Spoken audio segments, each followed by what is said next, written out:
Baghdad की गलियों में जब रात का अंधेरा छा जाता, लोग अपने घरों के दरवाजे बंद कर लेते, क्योंकि एक नाम था जिसे सुनकर लोग कांप उठते। बहराम चोर। वह सिर्फ अपनी चालाकी और तेज दिमाग के लिए ही नहीं, बल्कि अपने अलग चुराने के अंदाज के लिए भी मशहूर था। वह बिना किसी को नुकसान पहुंचाए चोरी करता, और अक्सर लोगों को पता भी नहीं चलता कि वे लुट चुके हैं। लोग कहते थे कि वह अंधेरे में बिल्ली की तरह चलता और हवा की तरह गायब हो जाता। एक रात जब शहर के अमीर व्यापारी अपनी कमाई गिन रहे थे, बहराम ने अपना जाल बिछाया। उसकी नजर काजी के खास मेहमान, एक यमनी व्यापारी के कीमती जवाहरात पर थी, जो बगदाद के सबसे सुरक्षित घर में रखे थे। कहा जाता था कि वे जवाहरात बहुत कीमती और दुर्लभ थे, जिन्हें चुराना नामुमकिन था। लेकिन बहराम चोर के लिए कोई भी ताला, कोई भी दीवार, कोई भी पहरा अजेय नहीं था। आधी रात के समय, जब पूरा शहर गहरी नींद में था, बहराम चोर अपने खास अंदाज में दीवार फांदकर घर के अंदर घुस गया। उसने बड़ी चालाकी से पहरेदारों को चकमा दिया और कीमती जवाहरात तक पहुंच गया। जैसे ही उसने जवाहरात अपने थैले में डाले, अचानक कमरे के कोने में रोशनी चमकी और एक कड़ी आवाज गूंजी, बहराम चोर, इस बार तुम बच नहीं पाओगे। बहराम ने तुरंत पीछे मुड़कर देखा तो सामने बगदाद के मशहूर काजी के पहरेदार खड़े थे। वह घबरा गया, लेकिन तुरंत खुद को संभाला। उसके दिमाग में एक तेज तरकीब आई। अगर आज पकड़ा गया तो उसका खेल हमेशा के लिए खत्म हो सकता है। बहराम चोर को पहरेदारों ने कीमती जवाहरात के साथ रंगे हाथों पकड़ लिया था। वह कितना भी चालाक था, लेकिन इस बार उसकी किस्मत ने उसका साथ नहीं दिया। बगदाद के सबसे मशहूर काजी के आदेश पर उसे जेल में डाल दिया गया। अगली सुबह पूरा शहर काजी के दरबार में जमा था, क्योंकि यह कोई आम चोर नहीं था। यह बहराम चोर था, जिसे पकड़ना बगदाद के शासकों के लिए एक सपना था। दरबार में काजी ऊंचे सिंहासन पर बैठा था।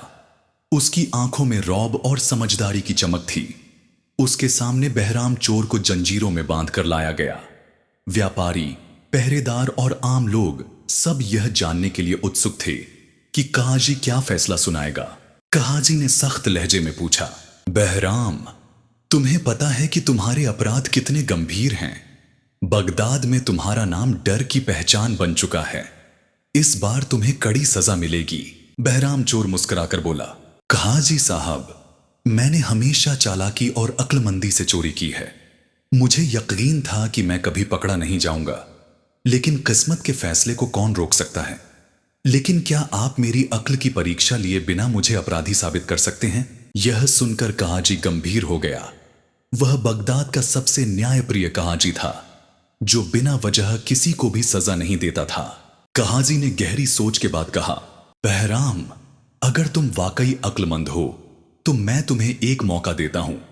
मैं तुमसे 3 सवाल पूछूंगा। अगर तुमने उनके सही जवाब दे दिए तो मैं तुम्हारी सजा में नरमी कर सकता हूं, लेकिन अगर तुम नाकाम रहे तो तुम्हें सबसे सख्त सजा दी जाएगी। पूरे दरबार में हलचल मच गई। किसी को उम्मीद नहीं थी कि काजी चोर को इस तरह का मौका देगा। बहराम चोर ने कुछ पलों तक सोचा और फिर आत्मविश्वास से कहा, मुझे आपके सवाल मंजूर हैं काजी साहब। काजी ने बहराम को देखा, फिर मुस्कुराया और बोला, बहुत अच्छा, लेकिन याद रखो, तुम्हारे जवाब ही तुम्हारी किस्मत का फैसला करेंगे। दरबार में सन्नाटा छा गया था। सभी लोग हैरान थे कि काजी ने बहराम चोर को 3 सवालों का चैलेंज दिया है। कोई सोच भी नहीं सकता था कि एक चोर को अदालत में इस तरह का मौका दिया जाएगा। काजी अपनी ऊंची सीट पर बैठा ध्यान से बहराम की ओर देख रहा था, जबकि बहराम जंजीरों में बंधा हुआ मुस्कुरा रहा था। काजी ने पहला सवाल पूछा, बहराम, अगर तुम सच में अक्लमंद हो तो बताओ कि दुनिया की सबसे कीमती चीज क्या है? बहराम ने कुछ पल सोचा और पूरे आत्मविश्वास के साथ बोला, काजी साहब, दुनिया में सबसे कीमती चीज वक्त, समय है। दौलत, ताकत, गहने, सब कुछ दोबारा पाया जा सकता है, लेकिन जो वक्त बीत जाता है वह कभी वापस नहीं आता। दरबार में हलचल होने लगी। काजी ने हल्की मुस्कान के साथ सिर हिलाया, जिससे साफ था कि वह इस जवाब से संतुष्ट था।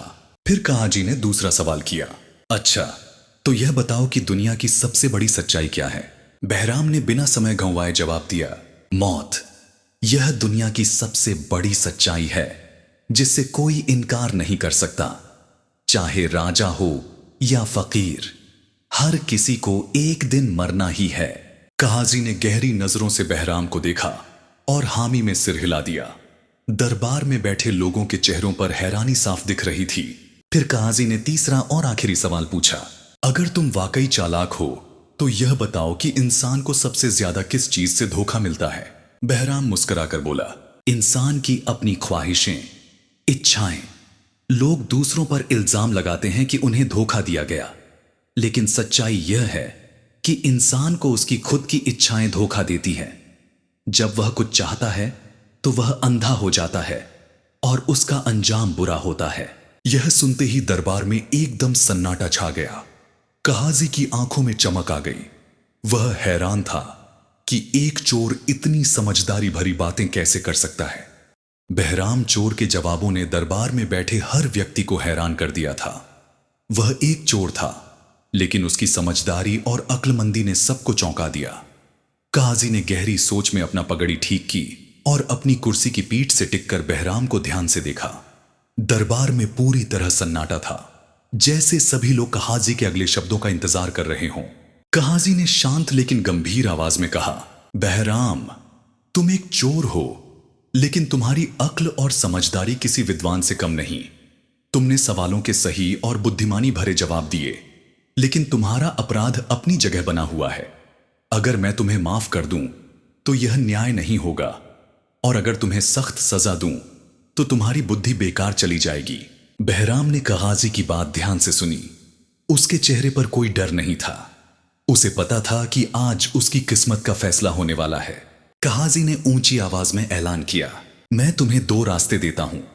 पहला, तुम अपनी बाकी जिंदगी जेल में गुजारोगे ताकि दोबारा चोरी न कर सको। दूसरा, अगर तुम अपनी अक्ल और हुनर को अच्छे कामों में लगाने का वादा करो तो मैं तुम्हें आजाद कर दूंगा, लेकिन एक शर्त होगी, तुम बगदाद के लोगों की सेवा करोगे और अपनी चालाकी का इस्तेमाल दूसरों की मदद के लिए करोगे, न कि उन्हें नुकसान पहुंचाने के लिए। यह सुनकर दरबार में हलचल मच गई। कुछ लोगों को यह फैसला सही नहीं लग रहा था, जबकि कुछ काजी की समझदारी से प्रभावित थे। बहराम ने सिर झुकाया, कुछ पल सोचा, फिर मुस्कुराकर बोला, काजी साहब, मैंने अपनी चालाकी से हमेशा सिर्फ अपना फायदा उठाया है, लेकिन आपने मुझे एक नया रास्ता दिखाया है। मैं वादा करता हूं कि आज के बाद अपनी अक्ल का इस्तेमाल लोगों की भलाई के लिए करूंगा। काजी ने सिर हिलाया और पहरेदारों को इशारा किया। जंजीरें खोल दी गईं और बहराम चोर पहली बार एक आजाद इंसान की तरह खड़ा था। दरबार में मिले जुले भाव थे। कुछ लोग खुश थे, कुछ नाखुश, लेकिन सभी को यकीन था कि आज इतिहास बन चुका है। बहराम चोर की जंजीरें खोल दी गईं। वह पहली बार बिना किसी सज्जा के एक आजाद इंसान की तरह खड़ा था, लेकिन यह आजादी एक शर्त के साथ थी। काजी के दरबार में जो वादा उसने किया था, उसे निभाना आसान नहीं था। बगदाद के लोग जो कभी उसके नाम से डरते थे, अब उसे हैरानी से देख रहे थे।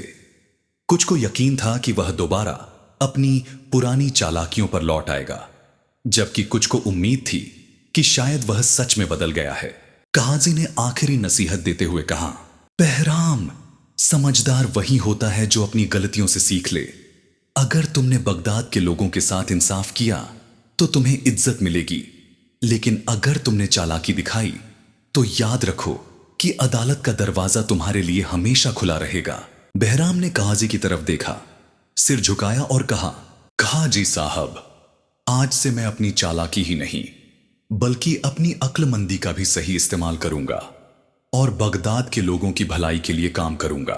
दरबार से बाहर जब बहराम दरबार से निकला तो शहर के लोग दूर से ही उसे देख रहे थे। कुछ को उसकी नीयत पर शक था तो कुछ सोच रहे थे कि क्या यह चोर सच में सुधर चुका है या नहीं। बहराम चुपचाप बगदाद की उन्हीं गलियों में चलने लगा जहां वह पहले चोरी करने के लिए घूमता था, लेकिन आज उसे कुछ अलग महसूस हो रहा था। शायद पहली बार वह सिर्फ अपने लिए नहीं बल्कि दूसरों के लिए भी कुछ करना चाहता था।